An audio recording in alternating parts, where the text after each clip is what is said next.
Welcome to the most confusing opening to We Were Gamers of all time. JJ. Andrew. This is an episode. Yeah. It's one of the episodes. Who knows? I think it's 80. But next time in an episode, we were supposed to say it was 80.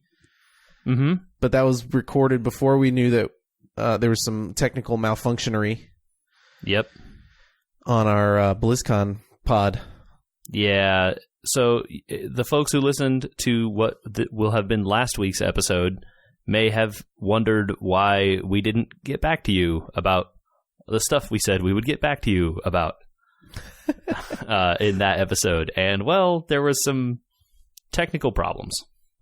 Yeah. Well, it's kind of a saving grace, right? Because that's true. Overall, that episode would have been about an hour and 40 minutes long. Mm-hmm. Very long pod. So, we got to split it up a little bit. We'll do a little recap here. We'll do the day 3-ish / recap here. Oh, another touchdown. Awesome.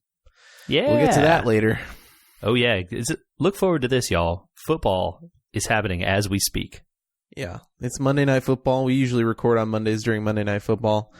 Most of the time because we love you all so much that we will give up football, which is, this week not much of an ask. Not a great game going on. But, hey. Has it been much of an ask all season? Look, Monday Night Football and Thursday Night Football are not usually the best football games of the week. I think everyone agrees on that, and I don't think too many people would argue. Thursday night is especially awful, but Monday night is also not usually great. Well, back on point, a little bit of housekeeping. The episodes are going to come out in a little bit of a weird order because the next week from now, which is Thanksgiving week, we'll put out an episode that we recorded before this one. Correct. Which makes me really sad, JJ, because we talked about Blade Runner 2049. Yeah, that's a good episode. Yeah, and I went and listened to the Vice pod that you recommended. Isn't it good? Wasn't that good? I have I have multiple pages of thoughts now about that movie that I'll probably just have to turn into a blog at this point because otherwise you wrote stuff down, type that stuff on the internet and just put it up for the people. Okay, because I was thinking it's almost enough for another 2049 pod. Oh man, that many thoughts. Yeah. Well, let's turn it into a discussion. So, eventually, when that pod goes up, you can post it, or set it to go up then, and people can have the extended discussion in the Facebook and on the website. There you go. Okay, production 17,000 minutes over. Yeah. So, Andrew, let's talk about the last day of BlizzCon and then any other stuff we didn't talk about from the last stuff we covered.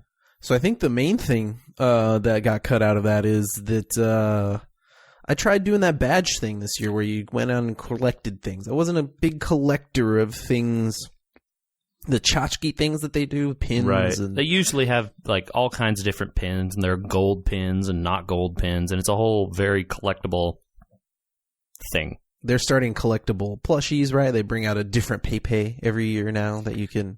Yep. Now you can get your pirate one and you got your other one, Mm-hmm. But this year you kind of wandered around the con finding collectible Velcro patches for your bag, which were part of the goodie bag. And right, we talked about those at the very beginning. Andrew bought a bunch of them and thought that he then had almost the full set. Right. And he was right, except... I actually ended up with 2 full sets of the paid... little ones, and that was fun. It was fun to trade people. I don't know when we were in line. Oh, it made a lot of the line standing experience a lot more fun. Just you're walking by random people and people would just tap you on the back and be like, "Oh, hey, do you have the Diva patch? I want that one, and I have this Doomfist that you need, or do you have the cool Dark Wanderer and I need the Alliance or whatever?" And it's just horse trading the badges made the experience a lot nicer, I thought. Everyone gave me guff for bringing tape to throw in my bag, but it worked. I thought that was a genius idea. I was not one of the people to give guff. But yes, there were some people being like, that's a silly thing. Yeah, but it was cool. It got attention. People paid attention to my little notes on my bag. And, and they were. Someone was like, "Oh yeah, I have that one here, dude. Give me this other one.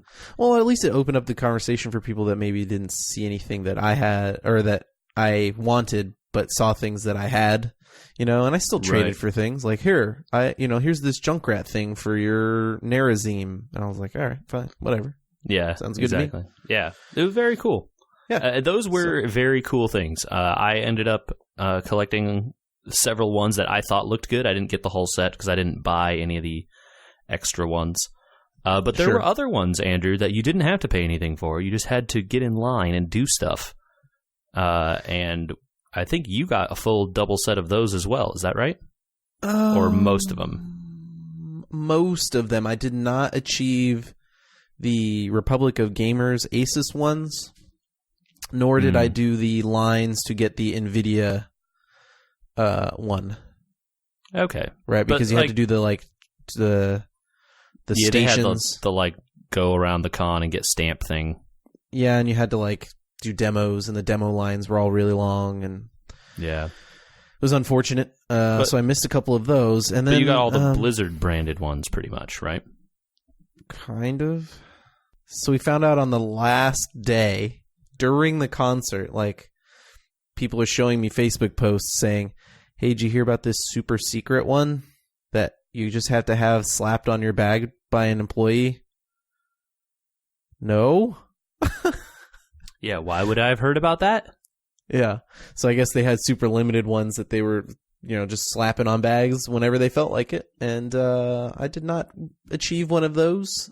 People were apparently ripping them off of little children's bags, as well as they're now going on eBay for hundreds of dollars. So good on ya, Blizzard.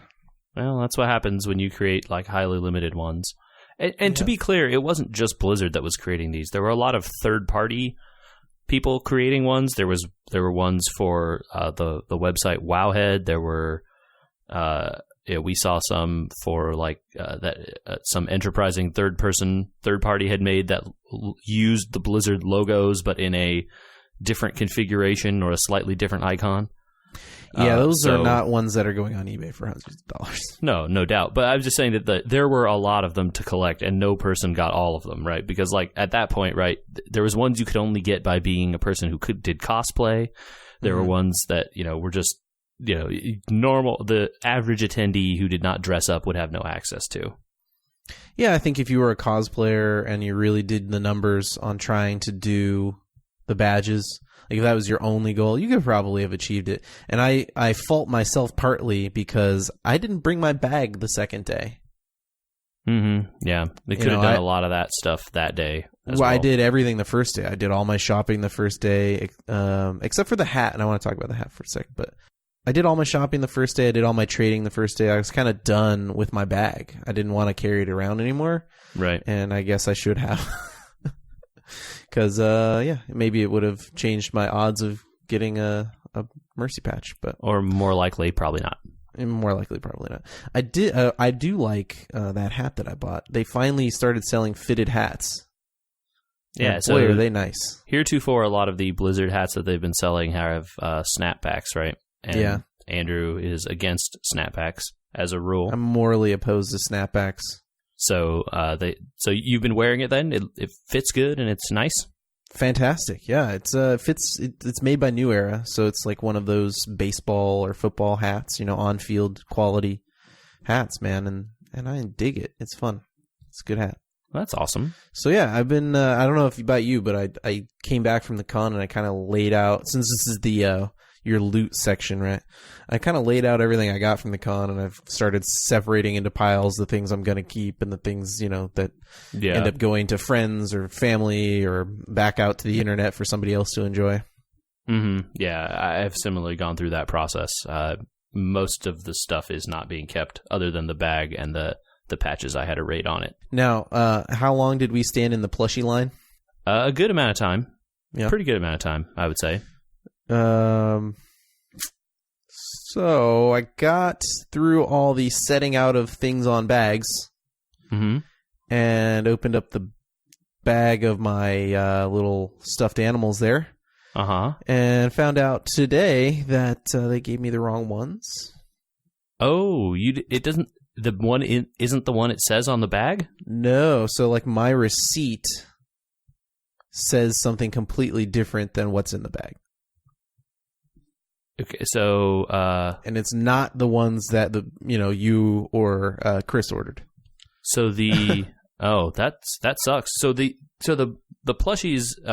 I also bought a plushie that is being enjoyed at this very moment, and it came also in a little like drawstring bag that had a name on it. Did yours come in that bag?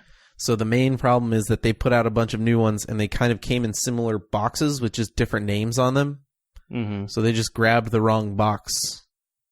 So, but right? It is not the right one at all. Like, if you had taken it out of the bag and looked at it at any point, you would have known immediately. Yeah.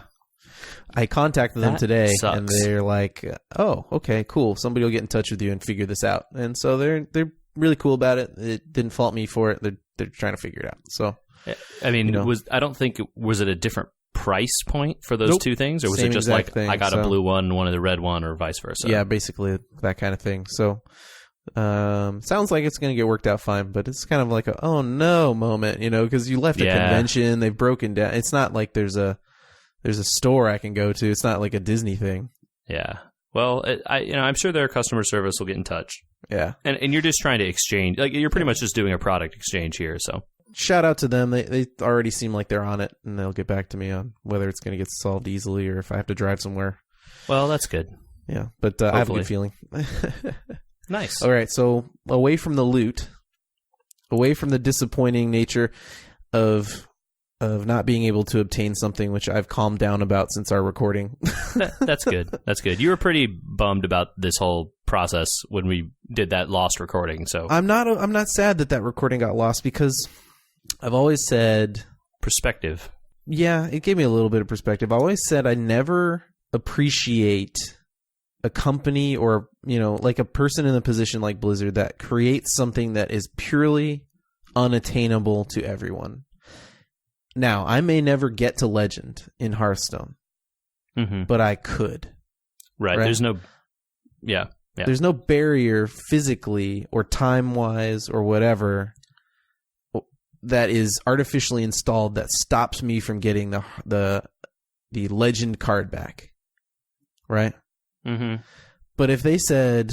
It comes to a head when it's like a randomly selected group of people, and it's extremely limited, and it's then unattainable after that point, right?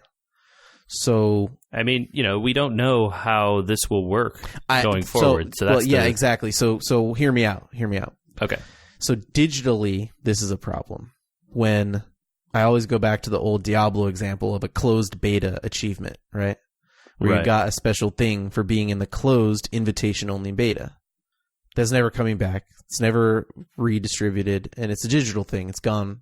There's no way to sell it on the open market. Right. These can be sold on the open market, so that's one difference. Second difference is who knows what could happen. It's a physical thing. So in our initial recording, I was really down on it, thinking like these are gone forever, and in a couple weeks they're going to be in the hundreds of dollars, and I'm never going to. I'm not paying $400 or $500 for a $3 piece of 3D printed vinyl. Why would I don't understand. No, it makes no sense. No, it doesn't. And so looking at the limited availability of it, looking at the fact that it is available, I can make that choice, right, to spend that money. Yeah.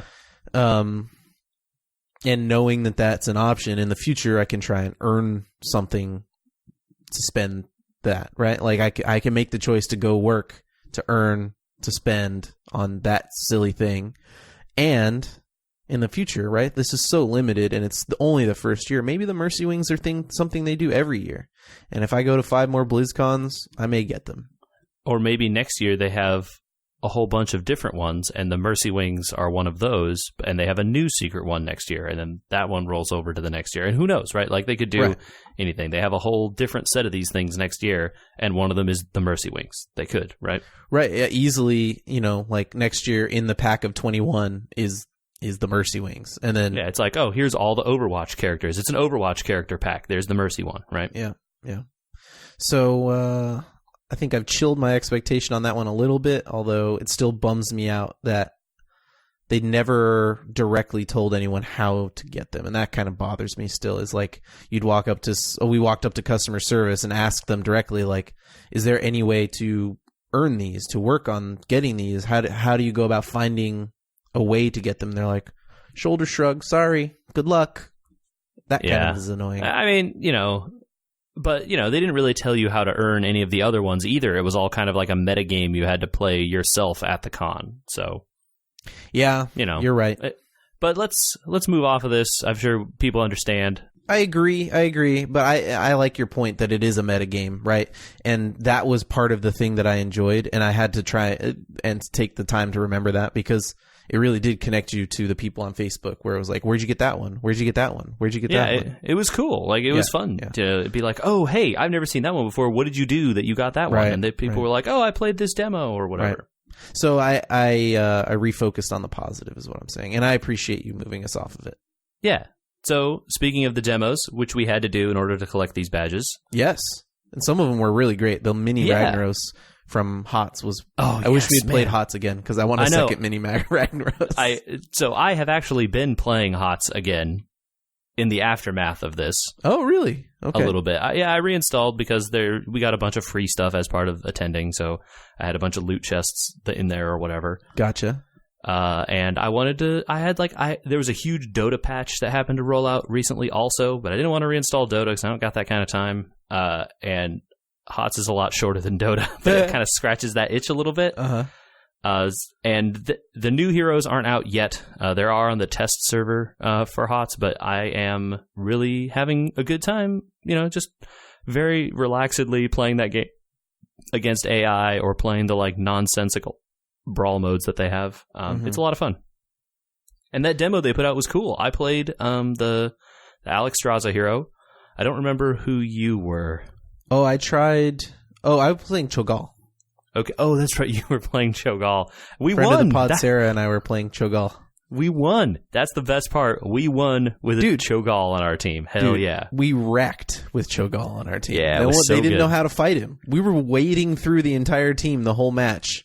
It was a hero I had never played, and I just ran around and healed you a bunch, and it worked out really great. Let's talk about Alex Straza's heal for a second. It's pretty strong. Wow. Once you understand how it works, wow. It's percentage-based, and Cho'Gall has a large amount of hit points, so once they wear you down, if you just stand in that circle... Yeah, but you have to stand in the circle till it pops. And so you have to understand that you have to wait in there till it pops while you're taking damage. Right. Yeah, you can't panic, which is part of the problem. And I'm trying to follow you with it and make sure it's underneath you where you're going to be and that kind of stuff. But it's very hard when we're essentially not communicating. Yeah, sure. Yeah, the voice chat wasn't working, I don't think, on that one. Yeah, not really. It was working in Overwatch, but it was not working in Heroes. It worked in Overwatch, but it didn't help us too much there. we got steamrolled. We didn't win. We didn't win. Let's talk about the Overwatch hero, though. Yeah, so you tried the new hero. I did. I did not, and we both played on that new Blizzard World map. Everything about that map seems awesome. I'm almost certain it's on the PTR now. I believe that's true. And I just need the time to go explore it in a custom game alone by myself and see if I can ride the rides. There are so many fun little details. I can tell you already that you can't ride all the rides. I played as Pharah so that I knew I could fly up to the Duskin Vale ride and stuff. And it does go back. You can sit on the cart and it goes back, but then it goes into a wall that you can't get through. But there is a little inside area up there. Cool. Yeah, it was very, very cool. And I think when we started that game, there were 3 people on our team playing the new hero and 4 people on the opposing team. Yeah, definitely. I waited until into the match to actually switch over to it. Hey, wait a minute. No, we didn't get rolled on that one. We won the attack one, but we got rolled on the other one. Yeah, we won the attack one, though. Yeah. When we were on the offense, we did fine. And when we were on the defense, we did really badly. Yes. But the offense was fun. Yeah. And that's when I was playing her. And she was cool, man. The Kamehameha wave is not as strong as you think it is. The videos that they've put out of that have shown it in a light that makes it look really good.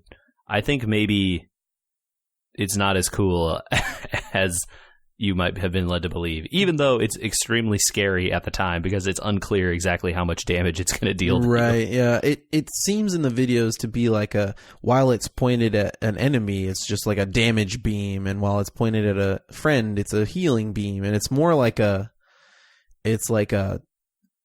tunnel, right? And like inside the tunnel is healing and damage, and you try and get as many people of both teams in it as possible all the time. Yeah, and it's not like you can like sweep it around the battlefield and stuff either. You kind of have to point it and like let it go, right? Yeah.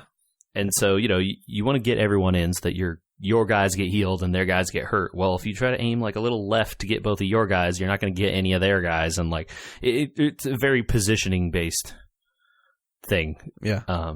And she runs like Naruto, so that's interesting. Yep.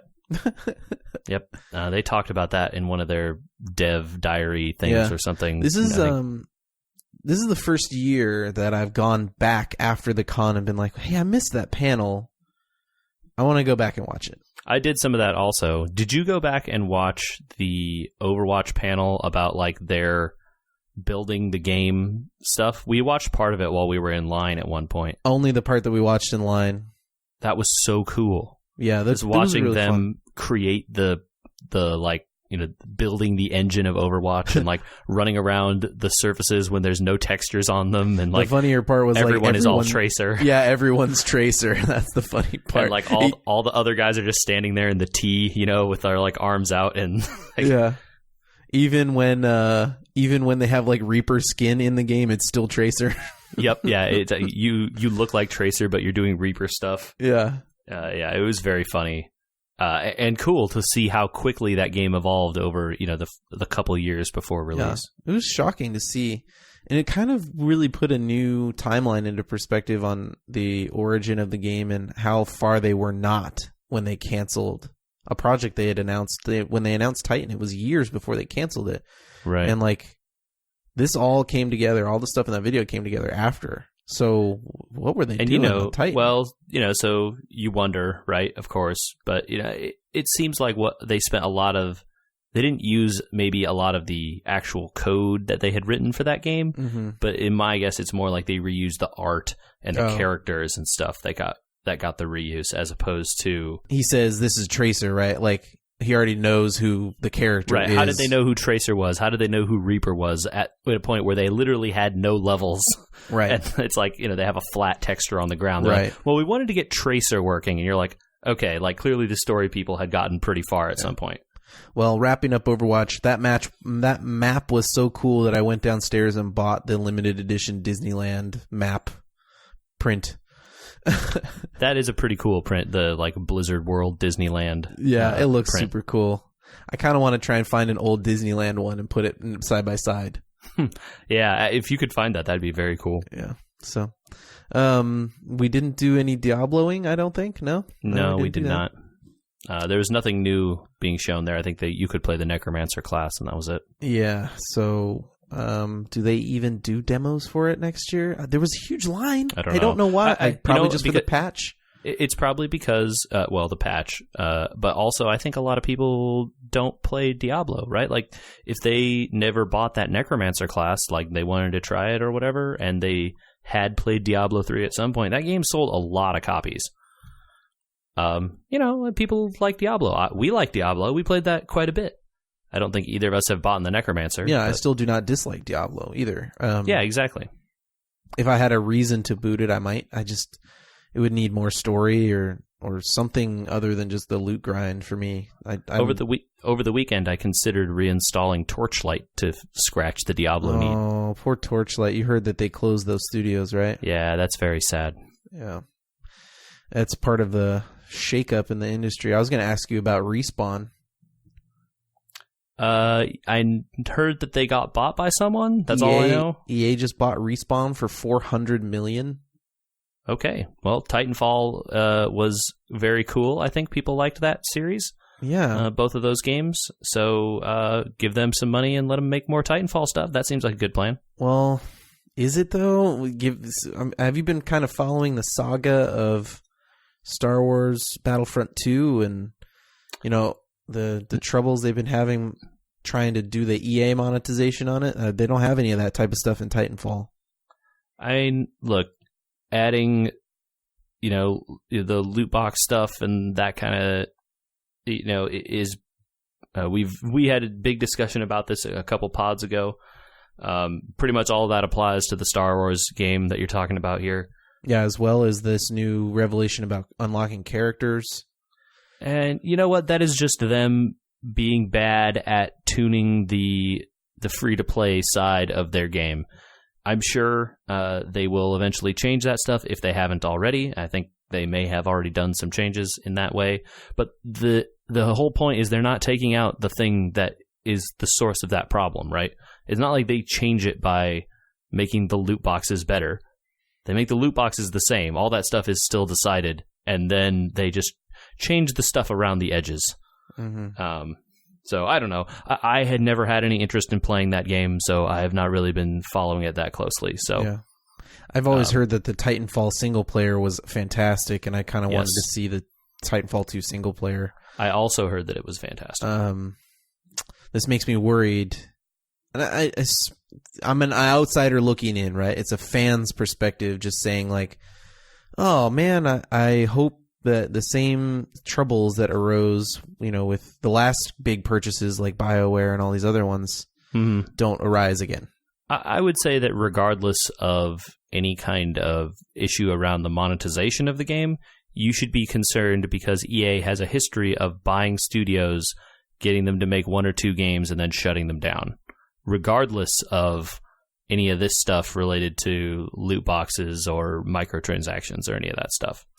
That's why you should be concerned. That's an investor thing, right? Like, yep, bolster our stock price, bolster our stock price, buy this great IP that people love so much. They make one more of it. The game does middling or poorly. Shut the studio down, lay off all the people. Now we have the IP, but we're never going to make it again for 15, 20 years.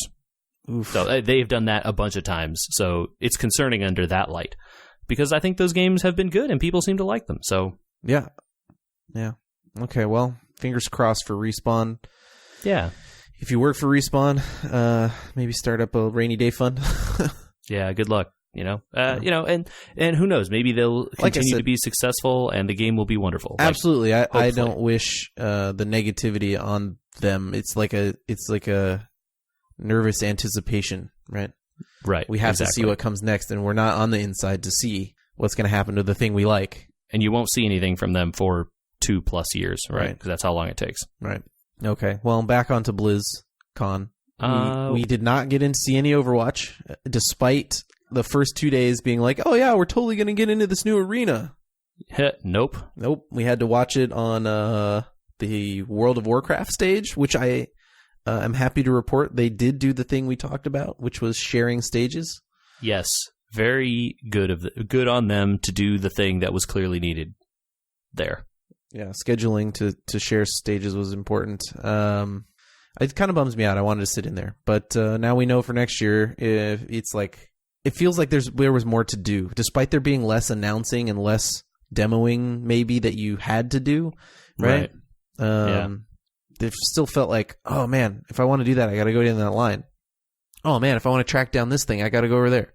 Oh, we haven't even looked at StarCraft 2 matches yet. Oh, but they're doing a StarCraft remastered match, which was actually kind of fun. Yeah, we did see that. That was fun. So good on them for somehow seeming to add more stuff. Yeah, and we went to the QA panel for Hearthstone this year, did a fun thing where they created some new kind of blatantly overpowered cards that they're going to throw into the arena mode only. And they let people vote on them by yelling really loudly. That was awesome. That was a lot of fun. And those cards were cool and pretty overpowered. And it looks like they're going to add those into the arena. So that should be interesting. And that was a lot of fun, right? They had never done that. And then they also took questions and answers and stuff, like they've done before. Yeah, I'd never done this many panels either. We spent most of that first day. Yeah, it felt like we did a lot of panels this year. Most of that first day was panels, 3/4 of that day. We sat there from 9 or 10 in the morning till 3 in the afternoon. And then, the last day too. Saturday night was we went to panels for 3 hours or so. And then there was that concert. Oh my. That was a great concert, Andrew. I happily enjoyed myself, and I wish Chris was on with us. We'll get him back on as a tradition after each year to talk some WoW and some wrap up from BlizzCon after the holiday probably. But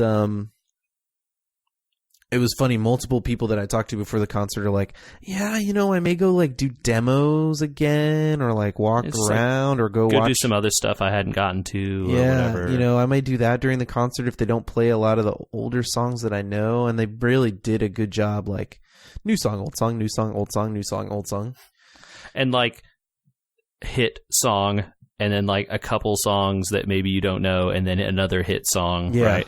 Yeah, they did a good job. They spaced it out, and it was a lot of fun. No encore, but they played hard for an hour and 45 minutes. Yeah, they filled that set to the brim. But yeah, no encore. That was a little strange. But I don't know. Maybe that's their thing. They don't do those. I don't know. Yeah, whatever.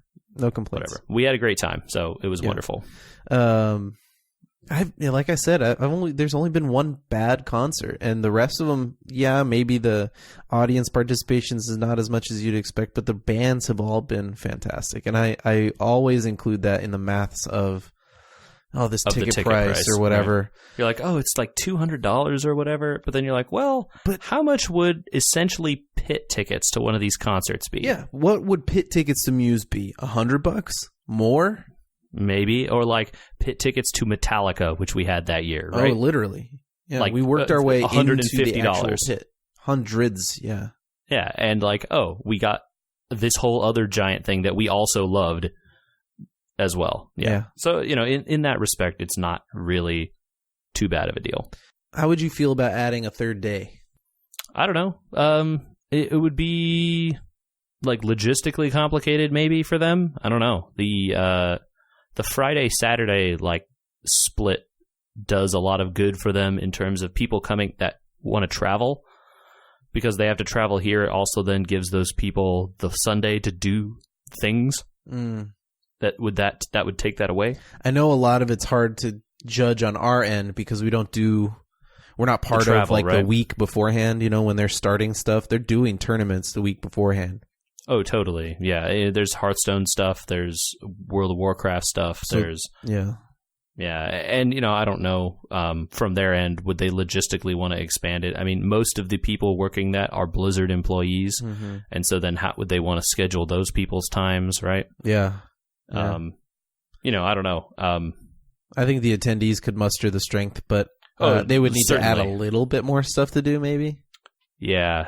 Because you would be able to do you could add another tournament day for Overwatch. I guess that would fill the stadium again. Look, I'm sure they could fill the time if they needed to. More sort of like, more of various kinds of panels or whatever. Extra side tournaments and stuff. I'm sure they could fill the time. It's more of a question of do they want to do that or should they? Yeah, that's. I waffle a little bit between like it's a really concentrated 2 days and it doesn't feel like enough, but it's also enough. Yeah, because like if you think back on it, right, we kind of got to do pretty much everything. I would have liked to sit. Yeah, but I would have liked to sit through an Overwatch match. Right? Yes, I agree. That was the one thing we didn't get to do. But to sit in that arena. We would have had to been in line for an hour and a half or so, or gone there first thing in the morning, and then you'd have to sit through. I mean, so the later matches are like best of 5, or best of 7, and that's a lot of time. Yeah. So it would have been a case where like, if we had done those things to do that, we would not have been able to do maybe some of the other things that we did. Definitely not as much paneling or like traveling around the con, or you'd have to give up something somewhere, and that's what I'm wondering about. Like. What would I give up to do other things, or is there space to add another day? But that's a question we don't have to answer, thankfully. Right. That's their question. They'll figure it out. It seemed like they're very happy with it. But who knows in the future? Yeah. All right. Well, any other BlizzCon wrap up thoughts? No, I think we had a great time. That's kind of my whole thoughts on the thing. Yeah. It was a good year. Agreed.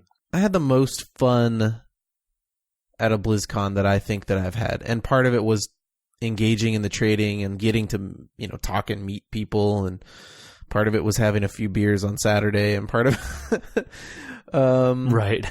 Yeah, that was a strong beer. Whoopsie. We had some beers. And part of it was just that there wasn't a huge announcement, but there was just enough to be interested in everything. And and it was chill. Everyone was just having a great time. And I think even the years that there have been huge announcements up to now, it's felt not as complete. It felt more like a complete weekend this time around. I would say the only time where I think I had a better time was the year when they announced Overwatch. The first year it was playable, on the floor. That was the craziest time. That was the craziest year for sure, but the lines were so long, it was almost like, right. I don't know if I'm enjoying this. Yeah, but the rest of the, it was a great time as always. Yeah. Fantastic. All right. I'm going to call you out for being a cheeky jerk. What? Mm-hmm. So, Bravely Default. Mm-hmm. I've been talking about it on this thing, and I will say that after Thanksgiving, I will have finished this game, and we will do a complete rundown of it. Okay. But you've been telling awaited. me, you've been telling me like the last couple weeks or so that, I think you'll get to try play that guy again. I think you'll get to try and play that guy again later, or like you might have the opportunity. It won't go away. And I finally got through the spoilers. Spoilers end at 39:21. Yeah, Bravely Default spoilers for a game that's like 4 years old. Yeah, I know, but in case somebody has been listening to it and is like, I'm going to play that. We're doing it. Okay. I went through the some sort of time portal thing. You walked into that light? Yeah, and it turns out to be some sort of time portal thing. Mm-hmm. And now all the jobs are back. Yep. God dang it. Do I have to do them all again, right? To get the story of what's happening? You do not have to do them all. I didn't lose my jobs, but it seems like I should do them all. They're very strong. I went to do one of them. I'm like, this black mage guy is very strong. Yeah, I mean, they're scaled up, to a stronger level since you moved on in the story. But it's not required to do them all. Okay, so you might want to do the bosses just to get experience and stuff. The bosses? It's just because the the sort of the major fights or whatever, because as you saw, you fought that black mage again, right? Yeah, I just went to one of the blue check marks because I was like, this looks like it's all the jobs again, and I wanted to make sure without reading spoiler, because I don't read the spoilers, right? So I went to go check it out, and I was like, oh, this is definitely that black mage guy. And then he seemed to be talking about everybody doesn't know who we are, but this guy's like, wait, you guys, so yeah, so do a bunch of them, and I think things will kind of become clear to you what's going on. Okay. But that was what I was trying to tell you. I was trying to dance around the fact that literally you would have the option to go do everything again. Yeah. Because you do. And so, you'll get a little stronger by doing some of these fights. You can power up in a more interesting way, perhaps, than just grinding random enemies. And then you can go off and maybe try that fight again that you had trouble with. Yeah, I wonder if the story is now the same or if it would have been different. I don't think there's any change. Oh, okay. If you had beaten him before, no, I don't think it's any different. Oh, okay. Got it. Well, he may still be too strong for me, considering he will then now be even further scaled up.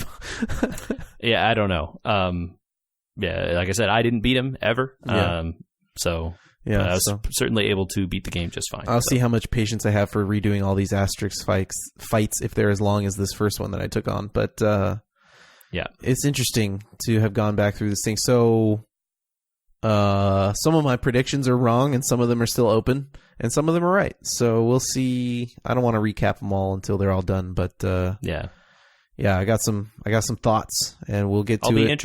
I'll be interested to hear how those predictions did at the end of the whole thing. Yeah, so not next episode, but the episode after is when we'll finish off Bravely Default. But you finished something, and I want to hear about it. Yeah, so I finally, as we have been saying for several weeks before BlizzCon and even going back a little farther than that, I have been playing through Divinity Original Sin 2, and I finally reached the end of that game. It is a long game. Yeah. What's your hour count? I would have to look it up. It was a lot. Let me just do that real fast, because, why not? Doing research or something that it's literally right in front of me isn't too hard. I don't think it doesn't count as research if it's... This says 90 hours. Woo! That's a lot. So, RPGs aren't generally that long anymore. So there is a little bit of, like little idle time in there. And then I did replay the final fight a few different times because it turns out it can play out a lot of different ways. Oh, really? Based on decisions you make in the conversation right before the fight. Oh, not like the whole game decisions? Well, so there are a few of those also. So I wasn't able to see all the endings based on some stuff I had done earlier in the game. Uh-huh. But I was able to see several different ones. Spoilers until 45:54. And the way that final fight plays out is completely different if you say certain things. So, like, in one case, you sort of walk into this final confrontation, and then there's, like, 3 big bad guys and a small smattering of other guys. And you get there, and, it's your party of 4 against all these people. And, of course, your guys can summon people and do all kinds of stuff to kind of even those odds out. Polymorph their guys into chickens or whatever. Awesome. But based on how you talk to these other guys during that final, like, evil villain confrontation, kind of stuff, some of them can just straight up be on your side for the whole fight. Or, like, one of them will just, like, leave and not be a part of it anymore. Yeah, it's crazy. It's crazy. Like, in one case, I just skipped straight to the second section of the fight. There was no first part at all. Like, the second phase or whatever. It's just like, oh, skip this first phase right on to phase 2. Like, what? Whoa. I was not expecting that when I went through again the second time. Oh, wow. So I played through the first time. I chose an ending. There's some choices you make at the very, very end, which kind of put you in 3 different classes of where the endings kind of are going. Mm-hmm. And then based on some other stuff you've done earlier, maybe there are more choices or less choices available. And wow, man, that game ends up in a place. Yeah, I don't think it's a spoiler to tell you that the game is about ascending to divinity. That's the whole title of the game. Oh yeah, go for it, man. You can drop the spoiler tag here if you want. Okay, yeah, we'll spoil some stuff here a little bit in terms of the story, but man, the ending literally has you collecting source, which is the power magic of creation in this world, right? It's the most powerful tool. It's the most powerful magic, and your heroes get the ability at the very last fight to use unlimited amounts of source. Oh. And all the most powerful skills in the game have required these source points, right? So it's like 1, 2, or 3 is how many each character can have. And they do like really crazy stuff. Like one is, it uses 3 points and your character attacks with their weapon like 4 times in a row and knocks the enemy down so they lose their next turn. It's like crazy stuff. So it's a ton of damage. Yeah, exactly. And all the abilities are crazy powerful, right? Mm-hmm. One's like shoot 15 arrows up in the air and they all land on people in this area. Or shoot like 50 fireballs or whatever. They're crazy abilities. And in the last fight, you get the ability to use them as much as you want. It's just like the only thing you have to worry about is a cooldown. Just like spam them. Let's go. Yeah, so that was really fun trying that. Cool. And, at the end, you get the choice of like, hey, you are now in possession of basically all of the source of the previous gods in this world. The sort of through some nefarious schemes, the big bad guy has drained all the deities, there are 7 in this world, of all of their source, and now has collected it to, create a new singular god. And you can choose to become that god. You can choose to give the source to everyone in the world so that everyone is kind of godlike, or you can choose to use it to do some repair on the sort of structure of the universe, but it means that you, the character, and the other characters who are like you are going to become like essentially dead husks. It's like some crazy choice. It's like there's no good ending. Like you can't be there's never an ending where everyone is just happy. You can't see my face, but I've kind of got that like I don't like this look on because I don't want to make those decisions. Yep, too bad. Or then, there are other endings where you can be like, oh, this like horrible race of demons, it turns out was just the previous race of mortals that was overthrown by the 7 gods that we just beat. So like we can restore the injustice that was done to them and bring them back. But that also means then that they enslave the world and become like the masters of the entire world, and all the current races become like their slaves. So like you really can't win. No matter what you do, every choice has like a bad result. Wow. Or not, not always bad. There are definitely ones that are a lot more positive than that. Impactful result, I guess, is better. Yes, very, very impactful. And then there were other choices that I wasn't even allowed to make because of other things I had done during the course of the game. So I really, really enjoyed it. There's a lot of problems I think that game has in its combat. The health and the armor values scale so insanely fast as you level up towards the end. It's a chore at some point when every enemy has like 11,000 physical armor and 9,000 magical armor that you have to get through before you can start hitting their health Well, pools. we essentially talked about in the past was that you kind of thought that maybe you would have to tunnel, like everybody does magic damage or everybody does physical damage, because there's no way to like keep splitting hairs between the two. Like, you would take forever to take them down. And the game definitely rewards that behavior. I didn't eventually end up respeccing all my mages, but by the end, it certainly felt like my mages were doing pretty low amounts of damage compared to my physical people. Okay. And that sucked. It felt bad, right? Because a lot of the time, then the best use of the mage's turn is to cast a bunch of buffing spells on the physical players, on the physical guys. Mm-hmm. And that feels bad. I want to cast that sweet Meteor Storm. Yeah, right? But when the Meteor Storm is then less effective because his physical armor is already down, you feel not great. And so the game has some problems in that realm. I think just the scaling on the physical damage gets a little bit better. They have more multipliers or something. Mm-hmm. And maybe some more of that on the magical side might help even things out. But it really is a lot of fun. That turn-based combat where you have, so many points each turn and your skills cost X numbers of points and whatever is just so much fun. I feel like I could play games like that forever. It made me want to kind of go back and play XCOM again, because it had this very similar vibe. Oh, okay. More kind of statistics and stuff in this than in XCOM, but I had a very high enjoyment of the combat in this game, and it apparently is selling extremely well for that studio, so that's awesome, and I want them to keep making games like this, because it is great. Well, there you have it. Yeah, play Divinity Original Sin 2, everyone. You don't need to know anything about the first game, just play this one. Oh, it's not even, like, fully... It takes place in the same, like, universe, but 12,000 years after the first game. There's, like, a reference or two to that first game. Completely trivial and not useful. Like, you'll have a completely great time if you know nothing. Awesome. Yeah, get in there. Is it time to rant? Do you have any fantasy football that you would like to talk about, Andrew? I need to rant a lot. Let's hear it. I've kind of been avoiding fantasy football a little bit. I've been pretty frustrated by it. Are we having a bad season? I'm having a decently poor season in both leagues. In one of them, I'm like 2-7. And the other one, I was still in play. I don't know anymore. I haven't done the math.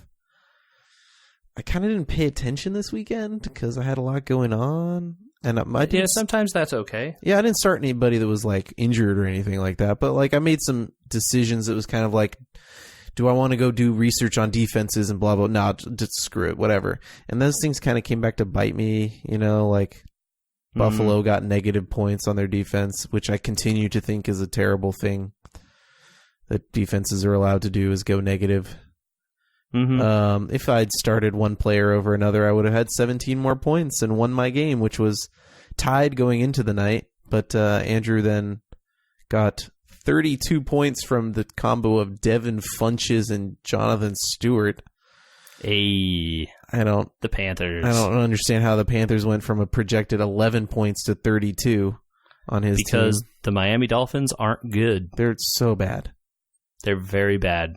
McCaffrey even I have a Panther and he got 16 points. So between 3 players, that's 48 points. They scored a lot, and the Dolphins didn't. The Dolphins actually did score a decent amount. I think Jarvis Landry got a touchdown. Julius Thomas got a touchdown. Not Devontae Parker, though, who's sitting which is fine because I don't have him in either of my leagues, but I have those other 2 guys. Man. In my other league where I'm destined for the gutter, because it's already actually too late to make the top bracket with the amount of losses that I have, my team finally decided to show up this week with 131 points. It's a lot of points, Andrew. I know. It's the team that's a lot of points in a league where I don't think you even have PPR in that league. No. That's a lot of points. Yeah. I don't really know what to say other than feels bad, man. How does it go from an initial projection of my team getting 95 and his team getting 75? This is back to our league, to my team getting 80, which is basically 75, and his team getting 97, which is basically how did they get the projection exactly opposite wrong? I mean, look, the Yahoo projections are awful, and we've known that for years, and you've known that for years, right? Yeah. I won today because the one player I had caught a touchdown. Yeah, I snuck out the win in my game in our league this week by 2 points. Because of that touchdown. There was 97 to 81, which was actually closer than it sounded because it was 75 to 76 at the beginning of the night. There's 76 to 75. Wait. Oh, no, that's not me. Sorry. 78 to 76. That's me. And 108 to 104. That's a lot of close games in 1 week. So yeah. So, it's we're coming down here to the stuff where people's fates are going to start being decided. I'm just really happy that the guy who has been smugly in first place in our league is now losing Ezekiel Elliott. Still got 106 points. That's fine. But now his best player is gone, and that's what's important. Although Carson Wentz is still going to get him 1,000,000 points every week. Yeah, I think that with this loss, I am going to be fending off Stephanie and barely clinging to the top bracket at this point. Yeah, it's getting it's heating up there. I think that you got to win from now out. Yeah, for sure. And my work league, I lost this week because I chose Frank Gore over the Miami Dolphins running back. And I also played the Broncos defense, which I never should have done, apparently. No. They got me -3 points when they had a sack. They could have got me -4, so I guess I should be thankful of that. I think if anyone out there wants some free fantasy advice from JJ, drop the Broncos defense in every format. They're garbage. I don't care if they're playing the Cleveland Browns. They're not good. There's some advice. Defense is fine. It's the fact that they're on the field all game. Nope. They're not fine. They're not. They are fantasy irrelevant. That's what I hear, and that's all I care about. The team is bad, right? I agree with that as well. It's the defense may be good, but you can't play 3/4 of actual game time and still be you can't chase people all game. Good on paper, but they don't put up points on fantasy, right. And that's what I need. Right. So that's my free fantasy advice. Drop them. I gotta say the Bills are drop worthy too. They got the Chargers next week, but the Chargers will screw anybody. So stay away. The Chargers are happy to play a close, low scoring game as well. Kansas City, New England, and then it's kind of no point in worrying about it after that. Those are really bad schedules because Kansas City and New England can both drop 40 points on your team. So, yeah, I think they might. There you go. The most fantasy advice we've ever given on this podcast. Yeah. Don't play the Bills or Denver. You'd almost want to hold them for the Indianapolis-Miami matchup, but I don't think it's worth it after they've gotten 0 and -2 in the last 2 weeks. Yeah, it's not hot. No. Oh, well. Rant over. Happy Thanksgiving to our American pals. Yeah, check. Enjoy that out there, folks. Get your pumpkin pies and your turkeys on. And if you want to check us out during the Thanksgiving weekend, you can hit us up on our Facebook.com/WeWereGamers.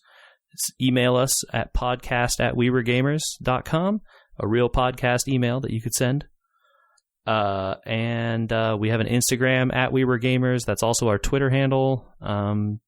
Did I forget anything? I don't think so. All right. Happy Thanksgiving. By the time we start recording new episodes, man, we're going to have to start talking about some new TV shows like The Punisher. And I think the Grand Tour's starting pretty soon. Grand Tour will be starting quite soon as well. Yeah, December 8th, I think. So stay tuned for all that fun stuff as well.